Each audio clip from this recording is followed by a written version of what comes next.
ओम सजात्म स्वरूप परम गुरु शुद्ध चैतन्य स्वामी नमः। जे स्वरूप समझाय ना पाम्यो दुख अनंत समझाव्यु ते पदनम श्री सद्गुरु भगवत। आत्मसिद्धि शास्त्र को समझने का अल्पबुद्धि से प्रयास कराया जा रहा है। कल हमने 55वीं गाथा देखी थी कि हे जीव, इन पर पदार्थ को तू जानने वाला है, तू ही जान रहा है और उसे तो स्वीकार कर रहा है, मान रहा है। जो इंद्रियों के द्वारा, इसके परिणमन के द्वारा, मन के परिणमन के द्वारा जो जानने में आ रहा है वैसा ही उसे मान रहा है, लेकिन ये जानने वाला जो भीतर में बैठा हुआ है उसे तू मानना ही नहीं चाहता। कैसी मूर्ता है तेरी? तो कैसा ज्ञान है तेरा ये? जिस ज्ञान स्वभाव के द्वारा निरंतर जानना ये परिणमन हो रहा है, उस ज्ञान स्वभाव को जानने का जो पुरुषार्थ यहाँ बताया जा रहा है, उसका पुरुषार्थ तू नहीं कर पा रहा है, उसे मान नहीं पा रहा है। उसको मानने का नाम तो सम्यक दर्शन है। मैं आत्मा ही हूं और मैं आत्मा के अलावा और मैं कुछ भी नहीं हूं, ऐसा टंकुत के निर्णय हमें यहाँ करना है। आगे की गाथा बोलेंगे 56-57।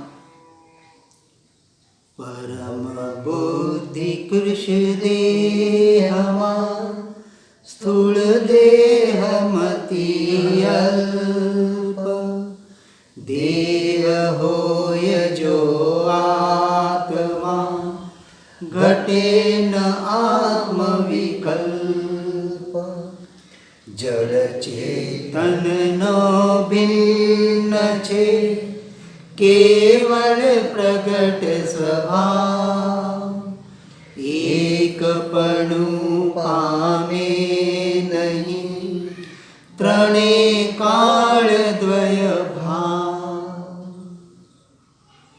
कितनी उत्कृष्ट दशा बता दी, जीव का परिणमन बता दिया, जीव का स्वरूप बता दिया। और कितना चाहिए? कि कितना सुनेंगे, कब तक सुनेंगे? बस परिणमन करो उस रूप।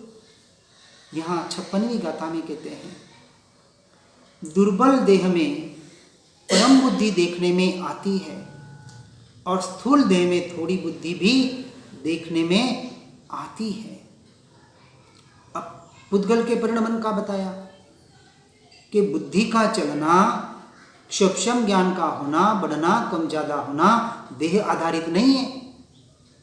जो दुर्बल होता है उसका भी सूक्ष्म ज्ञान ज्यादा हो सकता है, उसे बहुत से शास्त्र याद रह सकते हैं, बहुत से संसार की बातें याद रह सकती हैं, उसकी बुद्धि तीव्र हो सकती है। संसार में हम देख रहे हैं। और स्थूल देह हो, हट्टा कट्टा हो, वास्तविक जनरली तो संसार में कहते हैं जितना हट्टा कट्टा होता है उसका ऊपर की मंजिल खाली होती है।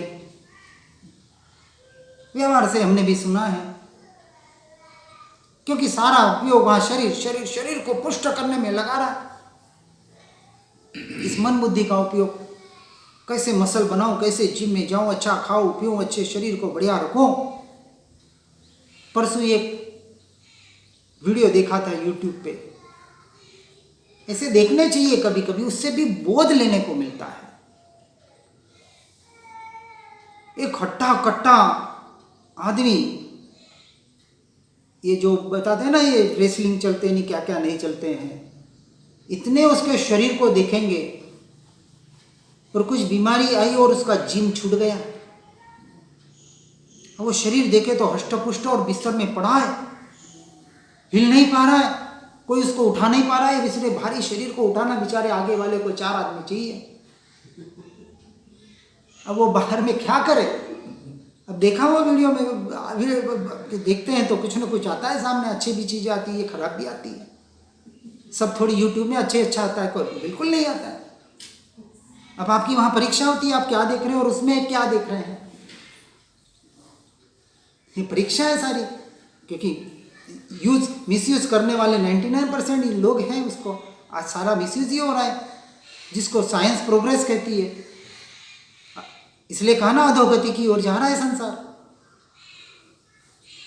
आज 2 साल का बच्चा नहीं होता और हाथ में मोबाइल माँ बाप पकड़ा देते हैं। अरे 2 साल क्या, मेरे ख्याल से 6 महीने में भी पकड़ा देते होंगे कि छूटे आ गए, मोबाइल पे कोई वीडियो लगा दिया, कोई कार्टून लगा दिया, गाना लगा दिया, वो बच्चा वाह आहा बस उसमें कार्टून नाच रहा है, वो बच्चा नाच रहा है साथ में। अब आदत हो गई वो मोबाइल की। आज हमें जितना नहीं पता, 5 साल का बच्चा दिखा है, ये दादा दादी दादा मोबाइल नहीं आता है तेरे को, मैं बताता हूँ। हो रहा है, सामने देख रहे हैं हमारे आंखों के सामने। ठीक है, जो हो रहा है ये तो पुद्गल का बाहर का परिणाम, जो हो रहा है होने दो। वो मोबाइल के युग में जन्मा ना। हाँ, वो मोबाइल के युग में ठीक है। हाँ, तो इसलिए कहा ना जो हो रहा है होने दो, ठीक है। जे था ते योग्य मानवा आवे, योग्य ही हो रहा है, हम कहाँ कह रहे हैं योग्य हो रहा है। अब हमें उसमें से क्या लेना है? हम तो कहते हैं मोबाइल है, उसका सदुपयोग करो। पहले कृपालुदेव के एक शास्त्र ढूंढने के लिए 8-8, 15-15 दिन इंतजार करना पड़ता था। आपको आज 5 मिनट में आपको एक शास्त्र मिल जाता है, करो उसका सदुपयोग। वो 15 दिन बच गए आपके। एक गांव से दूसरे गांव जाना पड़ता था, 20 दिन लगते थे, 8 दिन लगते थे। आज 8 घंटे में 8 मिनट में आप पहुंच सकते हो। करो उसका सदुपयोग। जो टाइम बचा, अब उसका उपयोग आप कैसे करते हैं? तो साइंस की टेक्नोलॉजी आपका उसका, हम थोड़ी कह रहे हैं उसका उपयोग मत करो, हम तो कहते हैं बिल्कुल करो। सदुपयोग करने वाले विरले जीव है, उन विरले जीव में हमारा नंबर लगाना है, तो करो उसका उपयोग, सदुपयोग। बात करने के लिए, कुछ करने के लिए, कुछ अच्छी चीज़ें पाने के लिए। आज एक यूट्यूब पे, अब हम एक तारण पंथ से जुड़े, अभी 8 दिन पहले। दिगंबरों का स्थानकवासी पंथ है, मंदिर को नहीं मानता है। सुना है कभी दिगंबरों में स्थानकवासी? मूर्तिवासी तो हाँ, वो तो पता है। एक तारण पंथ चलता है उनमें। सुना तो मैंने 2-3 साल पहले था, पर अभी देखते देखते आ गया। देखा ये भाई गायक की बात बता रहा है, क्या है देखे। हाँ, 1505 में तारण स्वामी एक होके के 1568 तक कुछ था उनका कालावधि। पूरी निश्चय की बात, आत्मा के सिवाय व्यवहार की भी बात है, नहीं ऐसे नहीं। उनमें भी प्रतिमाधारी आज बहुत से भैया जी हैं, तो प्रतिमा धारण कर रहे तो व्यवहार है, और पूरी बात आत्मा की हो रही है। टोटल बात आत्मा की हो रही है। मैंने कम से कम 6 भैया को तो सुन लिया, उनके भैया जी को। एक आते, तो फिर वो तारण देशना के नाम से नए नए आते, देखते हैं, देखने में कहाँ तकलीफ है हमको। सुन भी रहे, हम रोज सुन रहे हैं, उनका सत्संग अच्छा आ रहा है तो अच्छा लग रहा है, उनका भी सुन रहे हैं, सुनने में कहाँ तकलीफ है हमें। और उनके सुनते सुनते भीतर जाना होता है तो क्यों ना सुने। कहने का तात्पर्य, इसका कैसे उपयोग करना, इस बुद्धि का, क्योंकि अभी बुद्धि से ही सारा काम हो रहा है, विकल्पों से ही होगा। पहले सीधे निर्विकल्प दशा नहीं आने वाली है। हम जिस लेवल पे हैं, बहुत सीधी सी बात है, कहीं ना कहीं उन महापुरुषों ने हमारे से तो शुरुआत की थी। महावीर स्वामी बने उस भाव में पहले, उसके पहले संकित पाया था ना, शायद पाया, उसके पहले शमिक अनंतवार पाया होगा, उपशमिक पाया होगा। तो अब हम जिस दशा में हैं, अपनी दशा को यथा योग्य मानकर अपने बुद्धि का इस जो कुछ हम वचन सुन रहे हैं, समझ रहे हैं, उसको अपनी दशा के अनुसार उसका वहाँ उपयोग करना है। इसलिए कहा, इस कृश देह में भी बुद्धि ज़्यादा देखने में आ सकती है, और ऐसे हट्टे कट्टे स्थूल देह में भी बुद्धि कम देखने में आ सकती है। और यदि देह ही आत्मा होता तो ऐसा विकल्प अर्थात विरोध होने का अवसर ही न आता। यदि देह के आधार पर कम ज्यादा आत्मा हो जाता, आत्मा का उपयोग, आत्मा का अनुभव कम ज्यादा हो जाता, तो फिर देह दृष्टि, देह के अनुसार आत्मा का परिणमन हो जाता। तो अपनी आत्मा में आने के लिए, अपने स्वरूप और स्वभाव में आने के लिए एक स्पष्ट सा यहाँ क्या दिशा निर्देश कर रहे हैं कि आपको देह की जरूरत नहीं है। आपका देह कृश है, हट्टा कट्टा है, जैसा भी है, हमें उससे कोई मतलब नहीं है। हमें आत्मा को अपने में आने के लिए कोई लेना देना नहीं है। उसके अभ्यास की अपेक्षा से हम कहते हैं कि जब प्रारंभिक अवस्था में अभी मन वचन काया सब स्वस्थ है, अच्छा है, तब तक अपना काम कर लो। फिर न जाने सुनाई कम देगा, फिर देखना कम हो जाएगा, शरीर अब पढ़ने सुनने को भी नहीं मिलता है, कोई साधना करने नहीं मिलती है, अब क्या करना, क्योंकि क्या करना है वो पता नहीं पड़ रहा है। यदि पता हो और ऐसा बाहर कुछ भी पुद्गल का परिणमन हो तो वो अपने में आ सकता है उस दशा में भी, तो पर उस दशा के पहले अभ्यास करना पड़ेगा। इसलिए आगे बताया गाथा 57 में कि किसी काल में जिसमें जानने का स्वभाव नहीं है वह जड़ है, और जो सदा ही जानने के स्वभाव वाला है वह चेतन है। कौन से स्वभाव पर जोर दिया? जानने वाले स्वभाव पर। और ये जो जानना हो रहा है निरंतर ज्ञान स्वभाव के द्वारा हो रहा है, तो ज्ञान गुण की अपेक्षा मुख्यता बताई, इसलिए अपेक्षा से कहा ज्ञान ही आत्मा है, आत्मा ही ज्ञान है, क्योंकि अनुभूति का विषय ये ज्ञान स्वभाव और ज्ञान स्वभाव के द्वारा ज्ञायक भाव। तो ये जो जड़ का जो इसका स्वभाव ही नहीं है, दोनों का यानी जड़ का और चेतन का स्वभाव प्रत्यक्ष भिन्न है।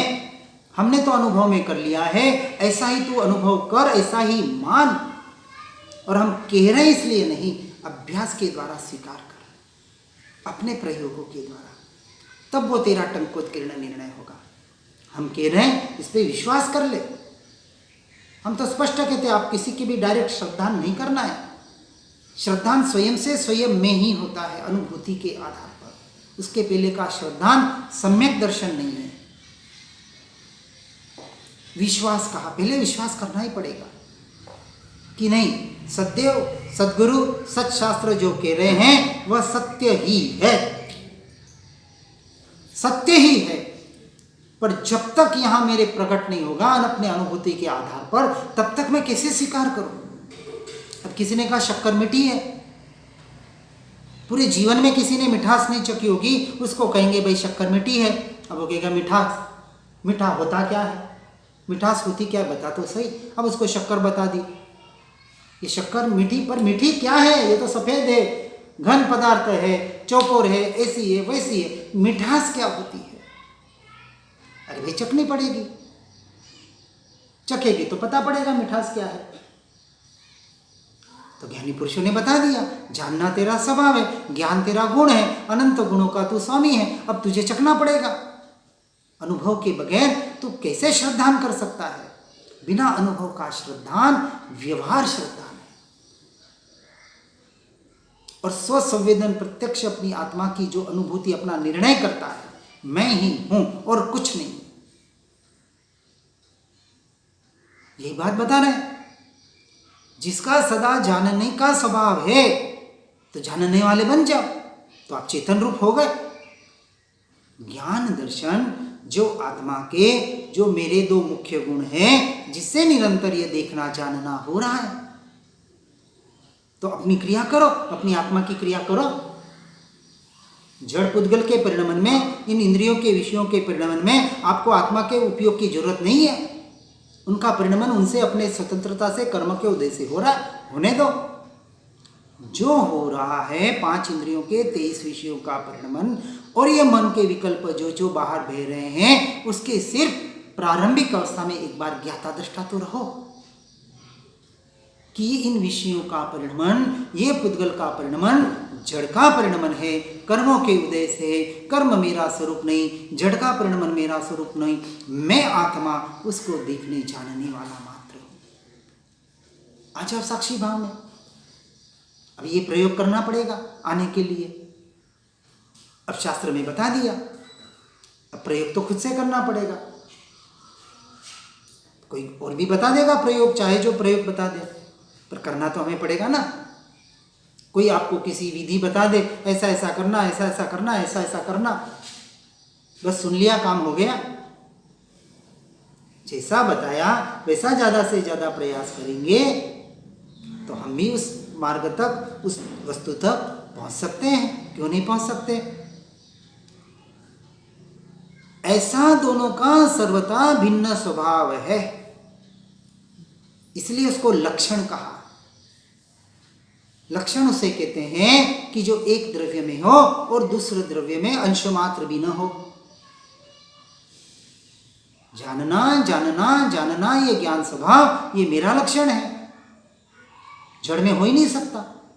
अनुभव करना मेरा लक्षण है, जड़ थोड़ी अनुभव करता है। पर जड़ के अनुभव को, जड़ के परिणाम को मैं अपना मान रहा हूं। ये मेरी मूर्खता है, ये मेरी अज्ञान दशा है। मैं मेरे परिणाम को मेरा मानू ना, तो मानो सम्यक दृष्टि हो गया। जड़ के परिणाम को जड़ का मानो और स्व के परिणाम को, यानी मैं उसको देखने जानने वाला मात्र हूं, मैं ज्ञाता दृष्टा। मैं कहते आपने अपने आप को क्या माना? आत्मा मान लिया, मैं पे दृष्टि गई आपकी। उस मैं पे अब आपने कहा ये मैं नहीं, तो उस मैं को आपने नकार दिया जिसमें आपने मैं बना कर रखा है, उस जड़ में, उस पुद्गल में। भाई नहीं, ये मेरा स्वरूप नहीं, ये मेरा परिणाम नहीं, ये इंद्रियां, ये विषय, ये मन का बहना, ये मन के विकल्प, अच्छे आए बुरे आए विकार आए, सब आए, सब कर्म, सब बार बार बार बार निकाल दो उनको बाहर। निकालने का मतलब क्या? उन्हें अपना मानना छोड़ो, फिर अपने आप निकल जाएंगे। जैसे हम कहते कोई मेहमान अपने घर में आ जाए, अब उसकी खातिरदारी करोगे। कोई ऐसा बेकार का हो कि चलो 8 दिन रह के आते हैं, और आपको चाहिए कि 1-2 दिन में आपको कहीं जाना है। अब आप क्या होगा आपका, अरे एक दिन तो अच्छी मेहमान नवाजी कर ली, अब दूसरे दिन ये तो नाम नहीं ले रहा है, कुछ बोल ही नहीं रहा है मेरे को कल जाना है कि टिकट कब का करवाया, रिटर्न टिकट करवा के आया कि नहीं आया। अब आपकी मनोदशा क्या होगी? कब जाए कब जाए। अब दूसरे दिन नहीं गया, अब आप उसकी पूछताछ करोगे कि कम कर दोगे? सीधी सी बात है, किसी को भगाना हो तो हम क्या करते हैं? पूछना बंद कर देते हैं। ठीक है भाई बैठ जा, बैठा है तो बैठा है, खा रहा है तो खा रहा है, नहीं जा।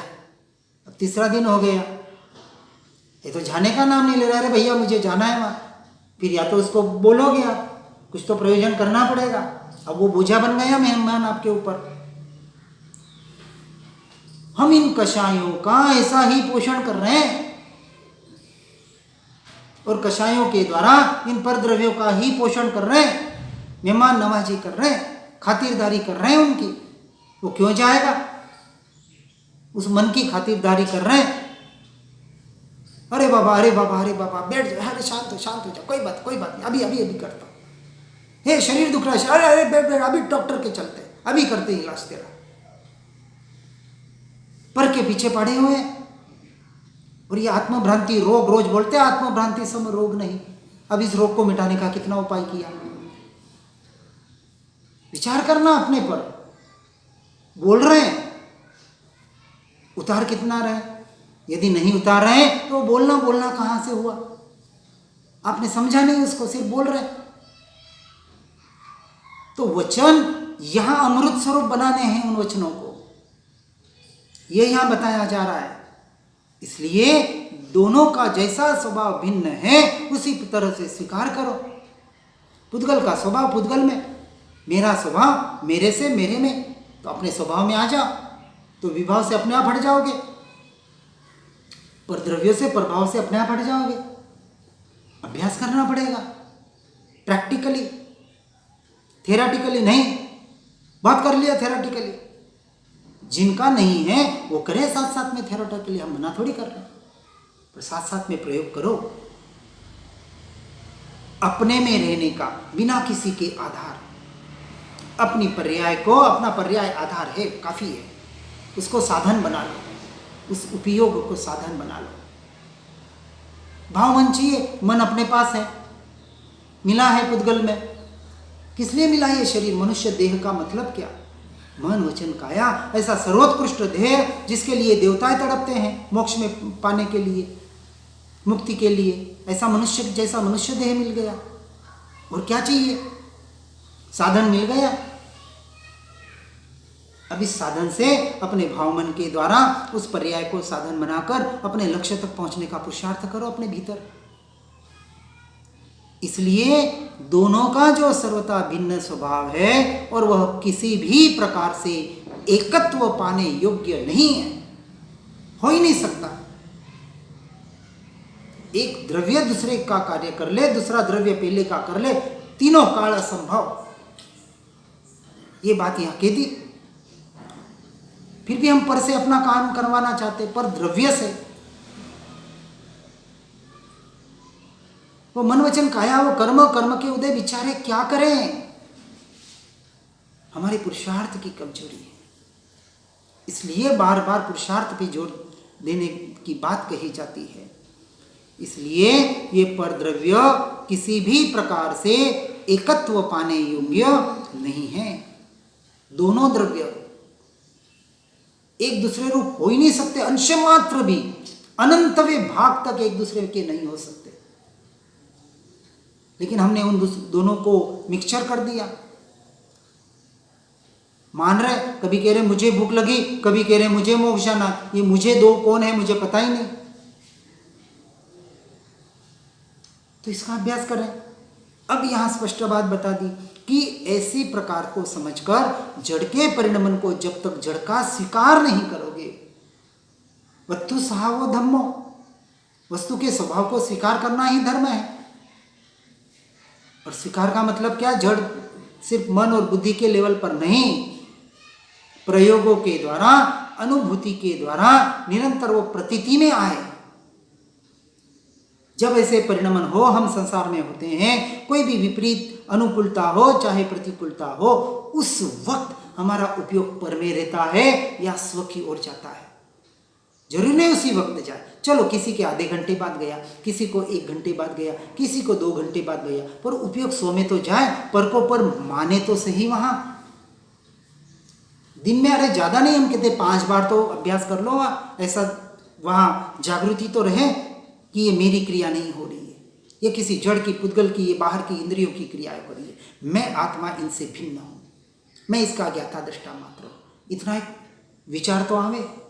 आ रहा है तो बहुत अच्छी बात है, और आ रहा है तो उसको बढ़ाने का प्रयास करें, और नहीं आ रहा है तो उसको लाने का प्रयास करें अपनी योग्यता के अनुसार।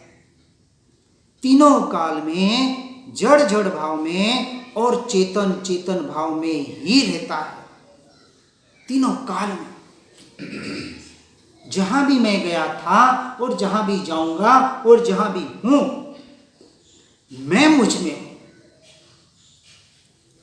और जड़ जड़ में है।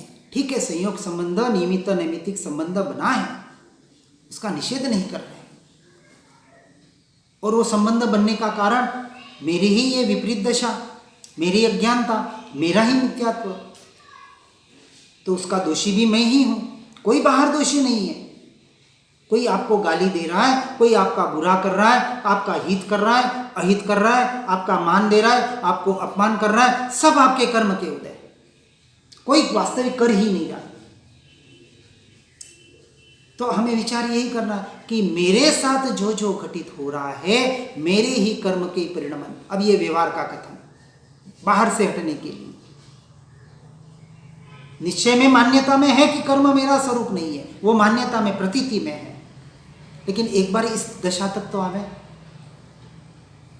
कि, क्योंकि अब बाहर के कषायों से बचना है तो उसका स्वीकार करना पड़ेगा कि पूर्व में कर्म इस जीव ने अज्ञान दशा में बांधे थे, तो कर्म सत्ता में पड़े हैं, तो उनका भी उदय आएगा। उदय आएगा तो उस रूप उसका भी परिणमन होगा।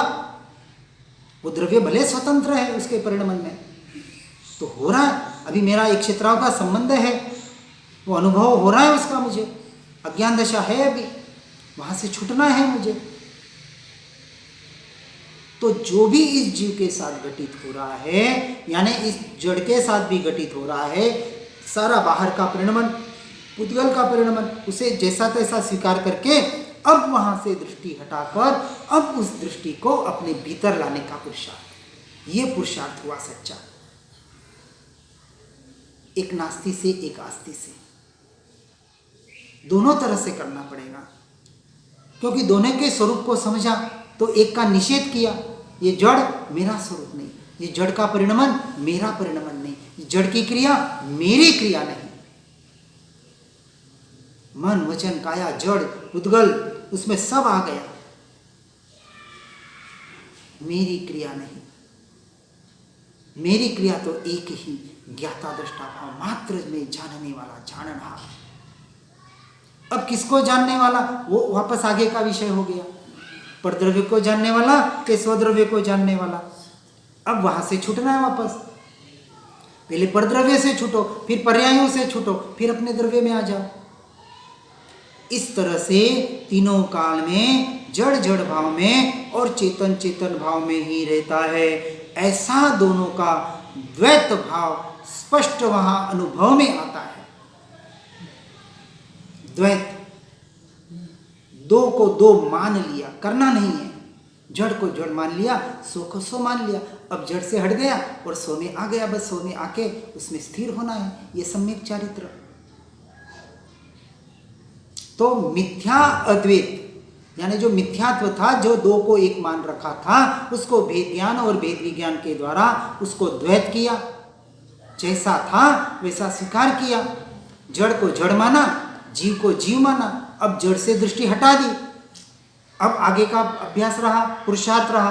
अब जीव द्रव्य में एकत्व करो, बस एक ही काम रहा। तो जब पर रूप परिणमित होने लग जाता है, पर से दृष्टि हटती है, तो द्रव्य पे दृष्टि आने में सहजता होती है। या यूं कहें कि जितनी जितनी द्रव्य दृष्टि करेंगे उतनी उतनी पर्याय दृष्टि पर दृष्टि हटती है, हटनी चाहिए। और नहीं हट रही है तो फिर कहेंगे अब पर से भी हटने का प्रयास करो, क्योंकि नहीं हट पा रही है।